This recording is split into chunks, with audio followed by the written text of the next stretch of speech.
I was working up by the barn, and I see a truck that I didn't recognize pull into our driveway up by the house. And I could just tell the way that it pulled in, the speed it was going, the way that it stopped, the way the door opened and the guy got out and the way the door closed, like something was wrong. Every indication was maybe I did something wrong. And so he gets out, and it's an older guy, kind of a burly guy, and he's got sunglasses, and I'm pretty confident those sunglasses are hiding some angry eyebrows, right? And so I shout from the barn, hey, can I help you? And he sees me and he starts walking. He doesn't say anything. He just starts walking towards me. So I start walking towards him, and just the way he walked, the way his arms were swinging, I'm like, man, this guy's got a problem. So my defenses are going up a little bit.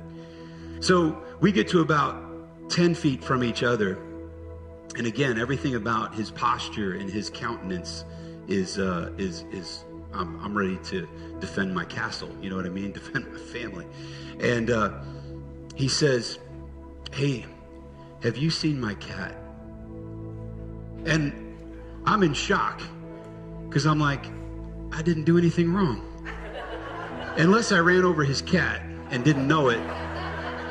But for a moment, my defenses started going down a little bit, and I said, well, what's he look like? And I don't know why I said that, because I hadn't seen a cat in forever. So, but there was just something that was starting to shift in my heart that was more empathetic. I could just tell, like, man, this cat means the world to this guy. He said, well, it's an orange cat. It's got short hair. It's a couple years old, and I haven't seen it for a couple of days. I'm like, man, I tell you, I haven't seen your cat, but I'll keep my eye out. And if I see it, I'll let you know. And he said, man, that'd be great. I appreciate it. I live right over there. And he kind of pointed down the road. And he drove away. And I really believe, like, his sunglasses weren't hiding angry eyebrows. And maybe it was like the quiver in his lip and just a little tremble in his voice. Like his sunglasses might have been hiding his tears. So now I'm like invested. I'm like, what has just happened in my heart and in my soul to go from literally muscles flexed, ready to have a confrontation if necessary, to like, dude, if he would have asked me to like jump in the truck with him, I would have dropped what I was doing. I would have gone and spent 2 hours looking for a cat. Why? Because I love cats? Not really. I don't hate cats. I think they're adorable. They are adorable. Not because I love cats, but because he loves his cat. And there's a thumbprint of the image of God in each of us that motivate us to care for people. And I'm just going to ask you, have you ever lost anything so precious to you that you would go outside of your comfort zone and ask for help?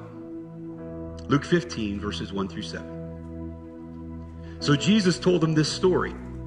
If a man has 100 sheep and one of them gets lost, what will he do? Won't he leave the 99 others in the wilderness and go to search for the one that is lost until he finds it? Those of you who'd say, I haven't strayed. Like, I've been here. I'm still here. Been here as long as I can remember. Okay. Here's a question for you to consider. Are we maintaining a sanctuary for the 99? Or are we willing to create a lost person command center set up to search for the one that's lost? Because God is still searching. Are we a people he can trust to join him?